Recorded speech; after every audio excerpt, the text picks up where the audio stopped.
आज चाहिँ यहाँ चाहिँ आएको न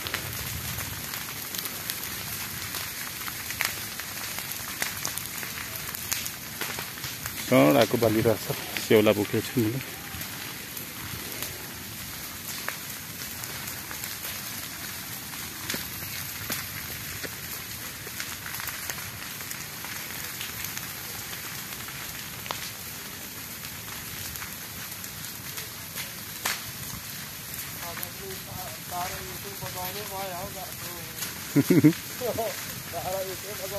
कहाँदेखि यो माथि सल्काउँछन् यो यिनीहरूले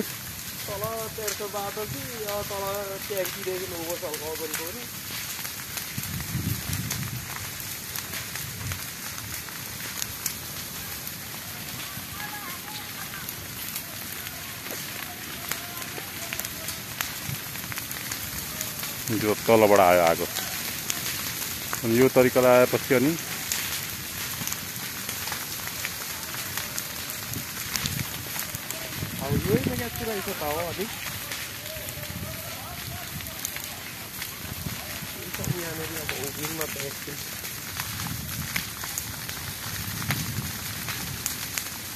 सिधा यहाँ जोडेर यहाँदेखि उँभो चाहिँ सबै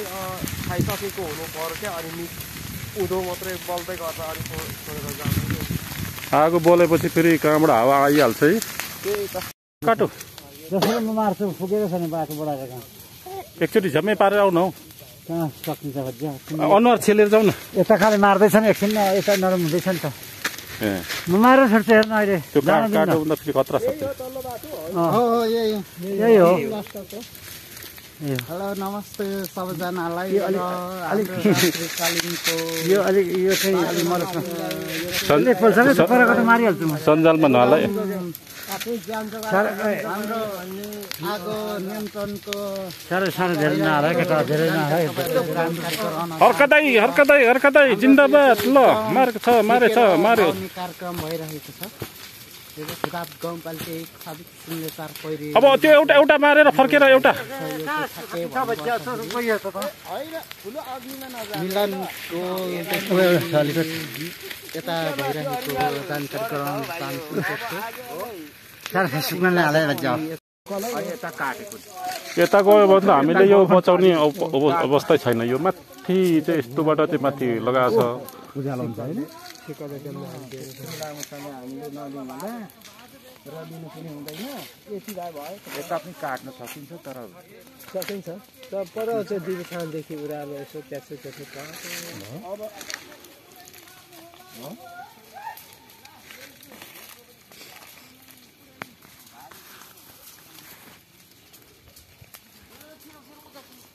अरे यो ठुटा पो के गर्छ माथि बलेछ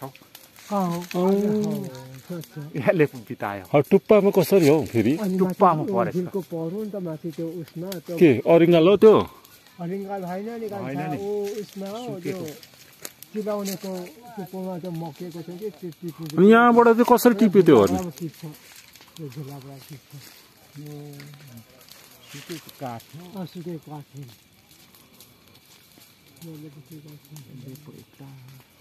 बन्चरो ल्याउने बेला भयो त ठिकै छ होइन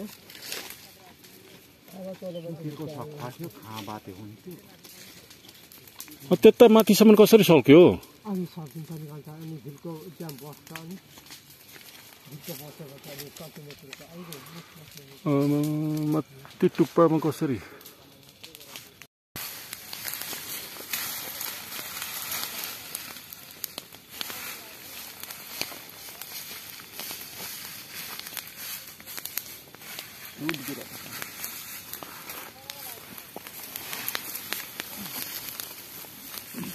पहिला झर्दै छ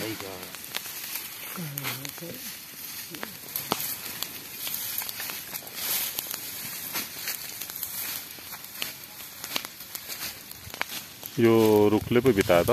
दाउरा काट्न आउँदैन रहेछ आजभोलि मान्छे यहाँ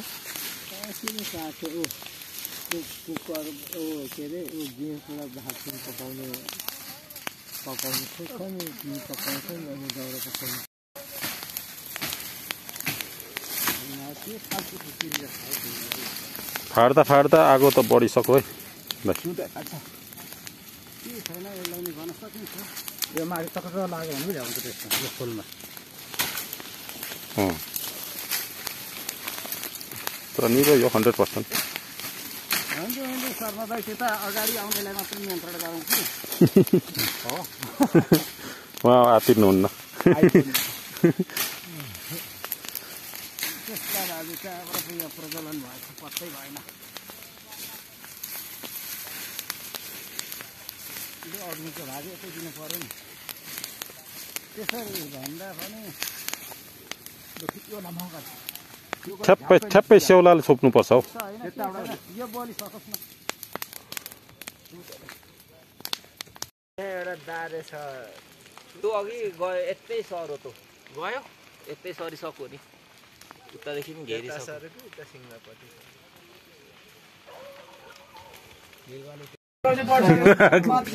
कतिखेर पायो यो अस्तिको यो वनमा आगो पसेकोले गर्दाखेरि यहाँको बिरुवाहरू सानो सानो बिरुवाहरू पुरा मरिरहेको देखेको छु आगो लगाउनु जङ्गलमा राम्रो होइन भनेर चाहिँ भन्न चाहन्छु किनभने घाँसपात हरियो बोट बिरुवाहरू सबै सर्लप्पै मरेको छ यहाँनिर ल त्यो बिरुवाहरू हेर्नु अनि चाहिँ म सिराडा जाँदाखेरि चाहिँ यसो त्यसले बनाएको एकदम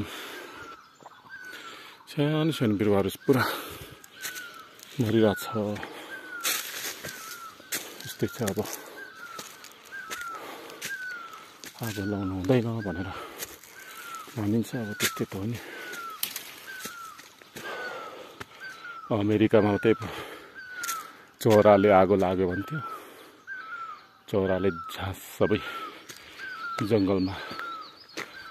आगो लगाएको र हजारौँ घरहरू नष्ट भएको थियो अमेरिका जस्तो ठाउँमा त्यस्तै यहाँ भएको हो कि मान्छेले नै आगो लगाएर यस्तो भएको बिरुवाहरू हेर्नुहोस् त पुरा यो माथि जङ्गल पुरा यो जङ्गल सबै आगो लागेको छ यहाँ तल हाम्रो